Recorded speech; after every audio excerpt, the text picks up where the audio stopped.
ప్రభువైన యేసుక్రీస్తు నామములో కలవరి వాక్కు టీవీ ప్రేక్షకులకు నా శుభములు కలుగును గాక. మన వాక్య భాగంలోకి వెళ్దాం. ఈ రోజుల్లో ఏముంది నాన్న, ఉపవాస దినాల్లో ఉన్నాం కదా మనం. యెషయాలు, యోనాలు, చాలా మోషే, చాలామంది భక్తులు ఉపవాసాలు ఉన్నారు కదా. ఈరోజు మనం కొన్ని ఉపవాసాల గురించి మనం తెలుసుకుందాం. మత్తయి రాసిన సువార్త 6వ అధ్యాయం 16వ వచనం నుండి 18వ వచనం వరకు మనం కొన్ని విషయాలు ధ్యానించితే ఉపవాసం ఎలా ఉండాలో మనం తెలుసుకోవచ్చు. 16వ వచనం స్టార్ట్ చేస్తున్నాం. మీరు ఉపవాసం చేయనప్పుడు వేషధారుల వలె దుఃఖముఖులై ఉండకుడి. తాము ఉపవాసం చేయుచున్నట్టు మనుషులకు కనపడవలనని వారు తమ ముఖములను వికారం చేసుకుందరు. వారు తమ ఫలము పొంది ఉన్నారని నిశ్చయముగా మీతో చెప్పుచున్నాను. ఉపవాసం చేయుచున్నట్టు మనుషులకు కనపడవలని కాక రహస్యమందున నీ తండ్రికే కనపడవలని నీ ఉపవాసం చేయనప్పుడు నీ తల అంటుకుని నీ ముఖము కడుగుకొనుము. అప్పుడు రహస్యమందు చూచుని నీ తండ్రి నీకు ప్రతిఫలం ఇచ్చును. హల్లెలూయా, ప్రైజ్ ది లార్డ్. ఉపవాసం ఉంటున్నాం. చూడండి ప్రియమైనటువంటి బిడ్డలారా, ఉపవాసం గురించి మాట్లాడితే అసలు అది పెద్ద ధ్యానాంశం. ఇక్కడ ఏమంటున్నాడంటే, మీరు ఉపవాసం చేయనప్పుడు వేషధారుల వలె దుఃఖముఖులై ఉండకుడి. మనం ముఖాలన్నీ ఇట్లా వేలాడేసుకుంటాం కదా ఉపవాసం ఉంటే. ఆకలి అవుతూ ఉంటుంది. నేను కూడా చాలాసార్లు ఉపవాసం ఉన్నప్పుడు నాకు బాగా ఆకలి అయినప్పుడు, నాకు బాగా ఆ రోజే బయట పనులు, ఆ రోజే ఇంట్లో పనులు, ఆ రోజే మరియు చిన్న చిన్న మనస్పర్ధలు, ఆ రోజే కొలీగ్స్ తోటి మనస్పర్ధలు, అవి ఏంటో చెప్పాలమ్మా, అవి శోధనలు, పరీక్షలు. అవి గెలిచిన మీదట దేవుడు మంచి గొప్ప ప్రతిఫలాన్ని ఇస్తాడు మనకి. ఉపవాసం చేసేటప్పుడు మనమంతా వికారంగా పెట్టుకుంటాం, చాలా బాధగా పెట్టుకుంటాం. ఎవరి కోసం ఉన్నట్టు ఈ ఉపవాసం అన్నట్టు, దేవుడు మా మొర ఆలకిస్తాడా అన్నంత ఫీలింగ్. అసలు ఈ ఉపవాసం అవసరమా అనే ఫీలింగ్, చాలా ఫీలింగ్స్ ఉంటాయి. ఆ మొహంలో ఫీలింగ్స్, ఆలోచనలో ఫీలింగ్స్, పనుల్లో ఫీలింగ్స్, ఎడబడతాడు జారిపడే ఫీలింగ్స్. ఇక్కడ చూడండి, మనం ఉపవాసం ఉండటం మంచిదే, కానీ ఆ ఉపవాసం ఎలా ఉండాలంట, వేషధారుల వలె ఉండకూడదు. అంటే ఇతరులకు కనబడేటట్టుగా ఉండకూడదు. ఇతరులను ఉపవాసం ఉన్నావా అని అడిగే పరిస్థితి మనం తెచ్చుకోకూడదు. అంత ఎలర్ట్గా ఉండాలి. అయితే తాము ఉపవాసం చేస్తున్నట్టు మనుషులు ఎవరో చూడాలి. నేను ఉపవాసం ఉన్నా, నేను ఒక్క పొద్దున్నా, నేను ఒక్క పూటే తింటా, నేను రాత్రికి తింటా, నేను పొద్దున్న తింటా, ఈ విషయాలన్నీ ఇతర మనుషులతో మనం చర్చించకూడదు. అసలు ఉపవాసం అన్న విషయం మన భర్తకు కూడా మనకు తెలియకూడదు. భర్త ఉంటే భార్య కూడా తెలియకూడదు. పిల్లలు ఉంటే తల్లిదండ్రులకు తెలియకూడదు. తల్లిదండ్రులు ఉంటే పిల్లలకు తెలియకూడదు. అంత రహస్యంగా ఈ విషయాన్ని మనం దేవునితో అనుబంధం కలిగి ఉండాలి. ఇంకా వారు తమ ముఖములను వికారం చేసుకుంటారు. మనమంతా ఇట్లా పెట్టుకుంటాం ఉపవాసం ఉంటే. ఎవరో ఏదో బాధగా, ఎవరో కొట్టినట్టుగా, ఎవరో మనల్ని ఇబ్బంది పెట్టినట్టుగా, ఎవరు మేలు కోసమో మన కోసమని మనం ఎప్పుడూ అనుకోవట్లేదు. దేవుడు మనకు ఆశీర్వాదం ఇస్తాడని మనం అనుకోవట్లేదు. ఉపవాసం ఉంటే ఎవరో మనల్ని ఏదో మెచ్చుకోవాలని అమ్మయ్యా అన్నంత ఫీలింగ్ ఇస్తాం. అలా ఉండకూడదంట. ఎప్పుడైతే అలా ఉంటామో వారు తమ ఫలము పొంది ఉన్నారు నిశ్చయముగా మీతో. ఫలం పొందుకోరమ్మా, పొంది ఉన్నారని వాళ్ళు అనుకుంటారంట కానీ ఫలం పొందుకోరు.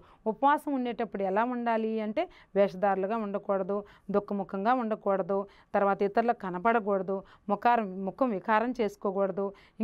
ఇంకా తర్వాత 17వ వచనంలో ఉపవాసము చేస్తున్నట్టు మనుషులకు కనపడవలని కాక ఉపవాసం చేస్తున్నాము అంటే, ఉపవాసం దేనికి చేస్తాము? అంటే ఆహారం, వాసం అంటే దేవునికి దగ్గరగా నివసించటం. అసలు ఉపవాసం దేనికి ఉంటామండి? మన ప్రతిఫలం కోసం. ఒక మేడం నాతో చెప్తున్నారు, నేను మా పెద్ద పిల్లకు పెళ్లి కావాలని ఉపవాసం ఉంటున్నాను మేడం అంటున్నారు. అంటే ఆ పెళ్లి కాగానే ఉపవాసం విడిచిపెడతాం అన్నట్టే కదా. మనం కూడా చాలాసార్లు ఈ ఇల్లు అయితే ఉపవాసాన్ని విడిచిపెడతా, నాకు పెళ్ళి అయితే ఉపవాసాన్ని విడిచిపెడతా, లేకపోతే నాకు రిజల్ట్ వస్తే ఉపవాసాన్ని విడిచిపెడతా, లేకుంటే నేను బంగారు గొలుసు చేయించుకుంటే ఉపవాసాన్ని విడిచిపెడతా, నా భర్త తాగుడు మానేస్తే ఉపవాసాన్ని విడిచిపెడతా అని చాలా విషయాలు మాట్లాడుకుంటాం. ఉపవాసానికి దేవుడు మనకు చేసే మేళకు సంబంధమే లేదు. ఉపవాసం అంటే దేవునికి ఎప్పుడు దగ్గరగా ఉండాలని ఆశపడాలి.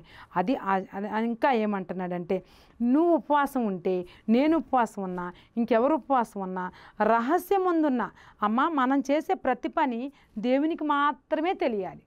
అంతేగాని ఎవరికైనా ఇచ్చేటప్పుడు నేను ఇస్తున్నా, నేను ఉపవాసం ఉన్నా అని మాత్రం మనం ఎప్పుడు కూడా చెప్పుకోకూడదు. రహస్యం ఉందని నీ తండ్రికే కనపడవలని నీ ఉపవాసం చేయనప్పుడు, ఉపవాసం చేసేటప్పుడు మనం ఎలా ఉండాలంటే తలస్నానం చేసుకోవాలి. ఎందుకు తలస్నానం చేసుకోవాలి అంటే పరిశుద్ధతకు గుర్తు. ఎందుకు తలస్నానం చేసుకోవాలంటే ప్రశాంతతకు గుర్తు. ఎందుకు తలస్నానం చేయాలంటే ఇంకా మనం దేవుళ్ళకి ఎదగడానికి గుర్తు. తలస్నానం చేసినప్పుడు మామూలుగా పిల్లలు చూడండి, గమనించారా? పిల్లలు తలస్నానం చేసిన ఫ్రెష్గా, ఏంటమ్మా ఇలా వచ్చారని, తలస్నానం చేశానండి అంటారు కదా. అలాగే మరి మనం తెలుసుకోవాల్సింది ఏంటి తెలుసా? తలస్నానం దేనికి చేస్తాం? పరిశుద్ధతకు గుర్తు, పవిత్రతకు గుర్తు, ప్రశాంతతకు గుర్తు. అటువంటి తలస్నానం చేసి నీ ముఖాన్ని ఏం చేసుకోవాలంట? కడుక్కోవాలట. ఇంకా పరిశుద్ధంగా ఉండాలి. అంటే టోటల్గా మనం తెలుసుకోవాల్సింది ఏంటి? ప్రశాంతత, పరిశుద్ధత. ప్రశాంతత, పరిశుద్ధత, పవిత్రత. ఈ మూడిటి మీద ఉపవాసం ఆధారపడి ఉంది. ఈ ఉపవాసానికి 3 కాళ్ళు. హల్లెలూయా. అప్పుడట ఎప్పుడైతే ఫస్ట్ భాగంలో ఉపవాసం ఎట్లా ఉండకూడదో చెప్తున్నాడు, సెకండ్ భాగంలో ఉపవాసం ఎలా ఉండాలో చెప్తున్నాడు, అప్పుడట రహస్యమైన మన తండ్రి ఏం చేస్తాడంట? మనకు ప్రతిఫలాన్ని ఇస్తాడంట. హల్లెలూయా. మనం ప్రతిఫలం ఆశించి ఉపవాసం చేయకూడదు. మన ప్రతిఫలాన్ని ఎదురు చూసి కోరుకొని మనం ఎప్పుడు కూడా ఉపవాసం ఉండకూడదు.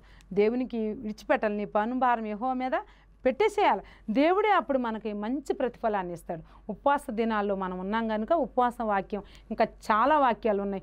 యోనా ప్రవక్త ఎందుకున్నాడు, మోషే ప్రవక్త ఎందుకున్నాడు, ఆ తర్వాత మరి ఇంకా దానియేలు ప్రవక్త ఉపవాసం ఉన్నాడు.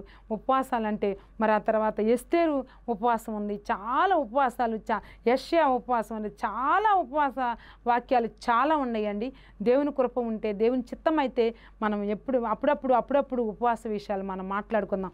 ఇప్పుడైతే రహస్యం ఉందన్న తండ్రికి తప్ప ఇంకెవరికి తెలియకూడదని సారాంశం మనం తెలుసుకున్నాం. ఈ వాక్యాన్ని మనం ధ్యానించాం. ఈ వాక్యాన్ని మనం తెలుసుకున్నాం. కాబట్టి ఈ ఉపవాస దినాల్లో ఉన్నాం కానీ ఎలా ఉండాలి, ఎలా ఉండకూడదు, ఎలా ఉంటే మనకు ప్రతిఫలం వస్తుంది, ఎలా ఉంటే మనకు ప్రతిఫలం రాదు అనే విషయాన్ని మనం తెలుసుకున్నాం. అటువంటి గొప్ప ఉపవాసం దేవుడు మనకి ఈ యొక్క కాలంలో మనకి దేవుడు అనుగ్రహించును గాక. చిన్న ప్రార్థన చేసుకుందాం. పరిశుద్ధమైన తండ్రి, ప్రేమగల నాయన, కృపగల దేవ, కరుణగల దేవ, ఉపవాసం ఎలా ఉండాలి, ఎలా ఉండకూడదు, ఉపవాసం ఉంటే పరిస్థితి ఏంటి, ఎలా మా ముఖాలు ఎలా ఉంచుకోవాలి, ఎలా పరిశుద్ధతగా ఉండాలి, ఎలా పవిత్రతగా ఉండాలి అనే విషయాన్ని మేము తెలుసుకున్నాం. ఇటువంటి గొప్ప రహస్యాన్ని మీరు మాకు తెలియపరిచారు. ఉపవాసం అనేది మా హృదయానికి మీ యొక్క మరి మీకు మాత్రమే తెలుస్తుందనే విషయాన్ని మేము తెలుసుకున్నాం. అటువంటి గొప్ప ఆశీర్వాదం మీరు మాకు ఇచ్చినందుకే నీకు స్తోత్రాలు చెల్లించుకుంటూ ఉపవాసాన్ని ఉండడానికి మీరు మమ్మల్ని అందరూ సిద్ధపరచమని, మంచి ఉపవాసాన్ని నుండి మంచి ప్రతిఫలాలు అందుకునేటువంటి భాగ్యాన్ని మీరు మాకు అనుగ్రహించి మహిమ పొందమని మా ప్రభువైన యేసుక్రీస్తు ద్వారా వేడుకొనుచున్నాము తండ్రి. ఆమేన్.